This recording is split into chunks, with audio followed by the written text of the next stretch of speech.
Да не се пали текстил и синтетика препорачуваат екологистите и надлежните лица од инспекцијските служби. Строго им се забранува на домаќинствата и фирмите користење на текстилни и синтетички материјали во печките за затоплување, бидејќи при согорувањето испуштаат отрови и канцерогени состојки кои се штетни по здравјето и животот на граѓаните.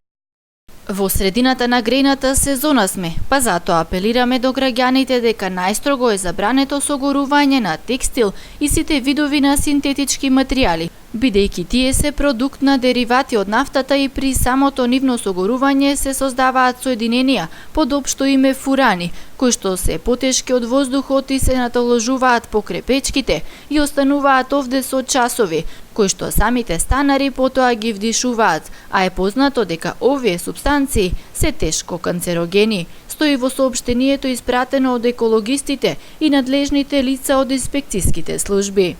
Инспекцијските служби ја следат ситуацијата на терен и најавуваат казни за непочитувачите на оваа забрана, кои изнесуваат 200 евра во денарска противредност.